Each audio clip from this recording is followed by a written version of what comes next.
Hey, I'm Alex Radcliffe from Quack&Co, the channel where everything is 10 minutes or less all the time, every time, and this is my best and worst reviews of Brew.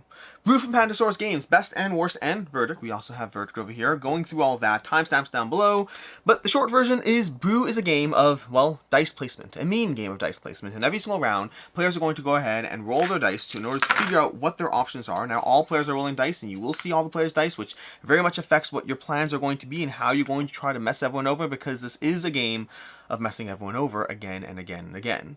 Now, across 4 rounds of play, you're going to be rolling your dice and assigning those dice. So 4 resets, 4 rerolls, 4 doing all of that as you try to gather the various forests, or gather as many points as possible, but a lot of those will come through forests on the board. You're going to be gathering these forests, trying to claim these forests. Each forest has a point score on the top. You're going to want those. You're also going to have potions on the side over here that you can acquire and use for their abilities that also have points as you use them, so that's going to be another factor. And then lastly, you have these companions over here that also have points, and if they eventually settle into the matching forest, they'll be worth more points at the same time. So those are going to be the chunks of the points, the main chunks of points you're getting. Few other cards will give you points as you go. That's going to be the biggest way you're getting points in the game. The forest, the potions, and the companions, all of them matter in very, very different ways. So going back to the turn, what you're going to do, you roll your dice and then you start placing the dice. Now, dice can go in a few places. They could go up over here on these cards in matching areas. If I rolled this little branch symbol, well, I can put it down over here, and when I do so, because of that symbol over there, I can grab a mushroom, and that mushroom might be helpful for buying one of these potions that require mushroom as an ingredient. So it all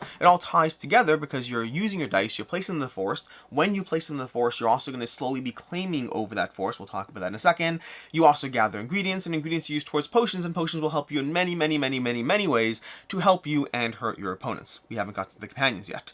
You can also go ahead and place your dice. If I have this one over here, I can place it over here, and that symbol means I get to take an animal companion. Now, you have up to 3 animal companions on the left side, unless you have Ren. Ren allows 4. All the characters have their own ability. You can play with or without those, but you're going to have Ren over here, who's going to have 4 animal companions. Most characters have 3, and then once you have more than that, you can start shifting them over to the release side, and that's where if they go into a matching forest, they'll score you extra points at the same time. But all animal companions will be worth points. The question is, how many points are they worth, and are their abilities currently active or not? So again, you're placing down your dice, you're trying to gather ingredients, you're trying to gather animals, and then additionally you can go on the main board over here. Now, the main board is one of the places where you can place your element dice. These require element dice, such as the wind over here can go over here, and then these require any dice whatsoever, and multiple players can go here. These are the only spots in which you can do that. You can gather any ingredient, train any creature, and then the specific abilities in play, and then of course there's the various ingredients you can gather from the forest. But the forests matter more because in forests, at the end of the round, whoever has the greatest presence in the forest, with a caveat, scores that forest and takes that forest for themselves. So for example, let's just go ahead and put some dice out and show you how this works. If we have this player over here has this die here and this die here, that player has that die here, this player has this die over here, and we have a random element die. Now, element dice are all the same, which means once they go into a forest, they don't count for anyone. They help you get a thing, but they don't count for presence once they're in a forest. So to that end, we have this player has the most, and therefore they win that forest. They'll get those 7 points. Very big deal over there. The problem is you have to have more than any other player, and you have to have more than any other element, than any of the element dice at the same time. So for example, if this is over here, another player had placed their element die over there, and element dice can always go in a forest regardless of the matching pips. That's a big factor you want to mention over there. So over here we now have 2 and 2, which means currently no one's getting the forest, which is where you start to get a hint of how mean this game can and will be, because players are going to mess with you to no end throughout the course of play. Now, when you place an element dice, you also have an ability. An ability is going to be listed over here on this element powers. Fire lets you go on top of other players, on top of them, taking over the spot, which is fairly mean. Water is going to allow you to take extra ingredients in the forest, and wind allows you to knock your own die out and reuse that die so that you can go ahead and go somewhere else, especially once a player was mean to you, and that's going to be happening a lot in this game. So that's what's happening over here. You're placing dice, you're using your element dice on the main board, you're using element dice in the forest, you're trying to be mindful of how to get dominance over a forest and how to mess with others in order to stop them from getting dominance over the forest. You're also going to be going ahead and trying to gather these potions. The potions are going to have all these abilities. Over here, scorch an empty forest space. That's going to stop a forest space from being able to be taken, which can be very helpful if you have control over there. Place an extra die this turn. That can be very useful for being able to immediately go ahead and go here, followed by here off the bat, 2 at once, which will lock in that forest because there's only one other spot, although of course someone can and likely will go ahead and try putting an element die, a fire die, on top of yours to get a companion and to mess you over. Messing you over are the key words you're looking for in this game. And then lastly, of course, is the animal companions. The animal companions that give you ongoing abilities. Over here, when you brew a potion, gain a point. When you gather one or more of those ingredients, trade one for another one over there for that wild. These wilds are going to be very useful, especially for activating your character abilities. And that's basically the idea of Brew. 4 rounds of play. Go ahead and place your dice. Roll your dice. Place your dice. Try to figure out how to take advantage. Try to figure out how to get those placements in to get control of the force. Every alternate round, you're going to go ahead and flip this board over here to the other side, which have slight differences in terms of the abilities they have. No major shifts, but definitely something to be mindful of. And that, at its core, is Brew. So, what's the best part of Brew?